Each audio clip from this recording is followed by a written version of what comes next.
If you don't look like that when you punch, here's what to do.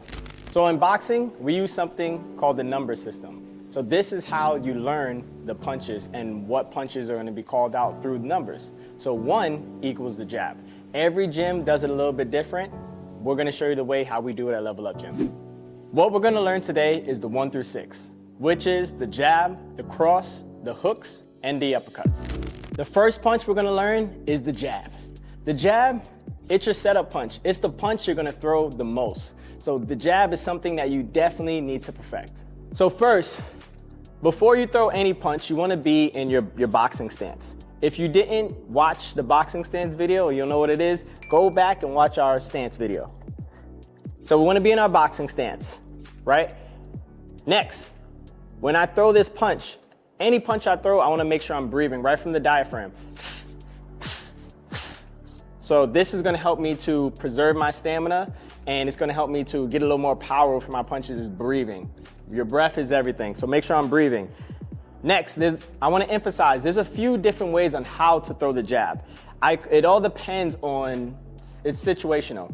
If I'm further away, I might need to step with this jab. If I'm within range, I can just simply turn my hips, right? I can go to the body. There's a few different ways on how to do it.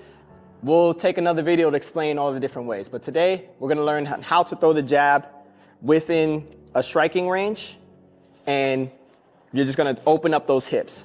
So what I want to do is, that is where the power generates. If I'm just arm punching, I'm not going to get a lot of power here, right? So I want to make sure that I'm putting my hips, putting my body into the punch. So what I want to do is turn the hips over, and I want to turn my fist over as well, and then throw that punch. Breathe. Now, when I throw this jab, one thing to keep in mind, that knuckle needs to turn over. The strongest knuckle in your fist is your middle finger and your index finger. So you want to make sure that I'm turning over my fist when I throw this punch. And then next, I'm not dropping that other hand. So my other hand stays to my guard to protect myself as I'm throwing a punch. Breathe. And when I throw that punch, this jab hand comes back, right here, comes back, versus me throwing the punch and dropping like this, right? I don't want to do this. So I'm here, right back.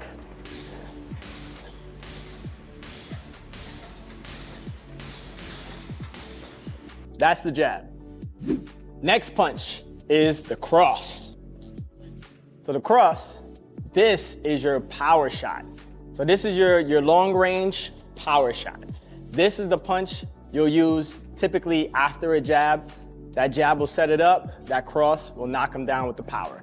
So we're gonna get into it. So the first thing you do with the cross, again, you wanna be in your fighting stance. Next, your feet, think about your feet as the generator of power, right?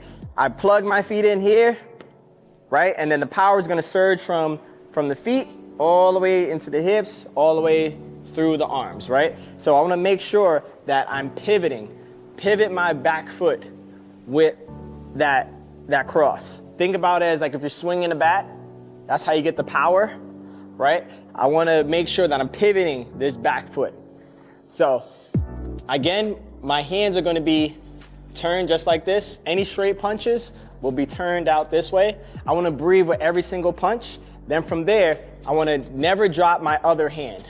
Right? So my non-punching hand will stay to my guard. Then from there, I'm gonna put my power into the punch, breathe.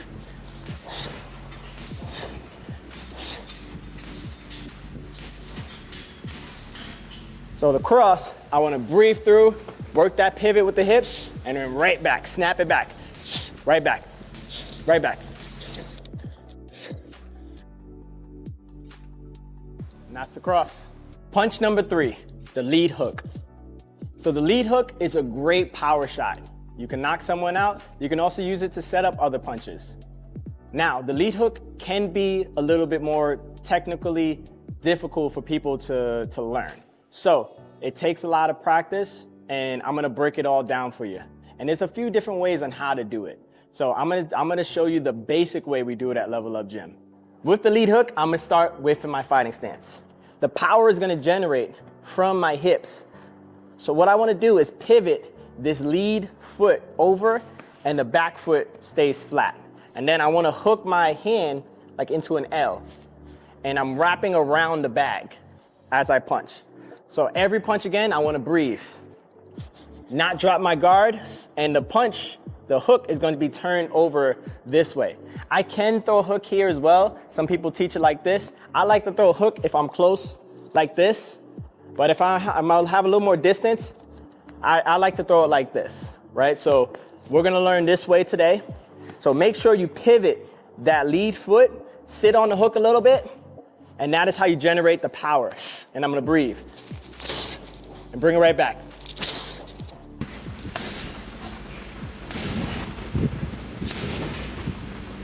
Snap, breathe.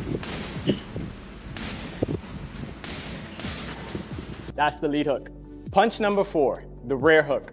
This punch is great for setting up combinations. Let's get into it.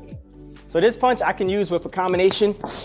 I can use it to break down someone's guard if they're blocking. I'm gonna come around and throw that hook. I can go here, and then just break their guard, right? So it's very similar in the way you pivot as the cross as punch number 2. But this one, you're gonna hook the same way as you'll throw punch number 3. Is that L around the arm and come around their guard and hit the side of the bag. So I wanna pivot, put my hips into it, breathe, and my hand doesn't drop, my non-punching hand. I wanna breathe through, and back.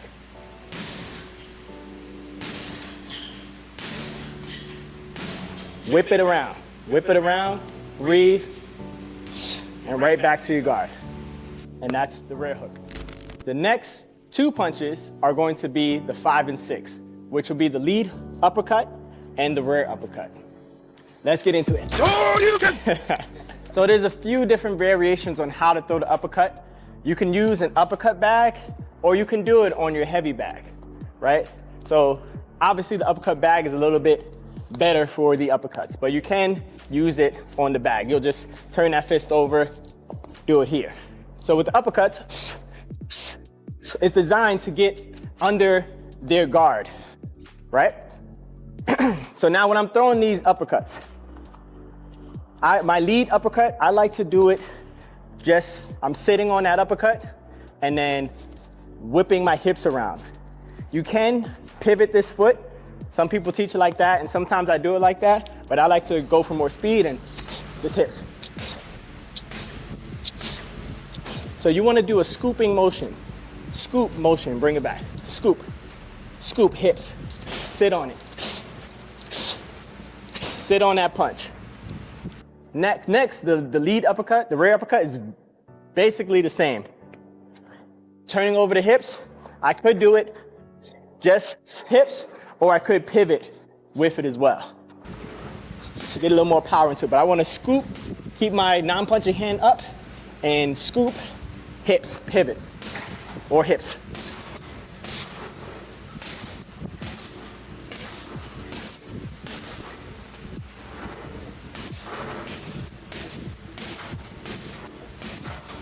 One important key when throwing the uppercuts is making sure that my elbows are tucked in and I'm not throwing it with my elbows out, exposing my rib cage. So I want to make sure those elbows are tucked in. And those are your uppercuts. Congratulations if you made it this far. You just learned your 1 through 6. So boxing is just like anything else. You need repetition to get good. So practice, practice, practice. Take some time, do repetition, shadow box, hit the bag, and embrace being bad at first. Anything you start that's new, you're not gonna be as good as. So the repetition is the key, and your best will get better over time. Make sure y'all subscribe, tune in for the next one, and remember, let's level up!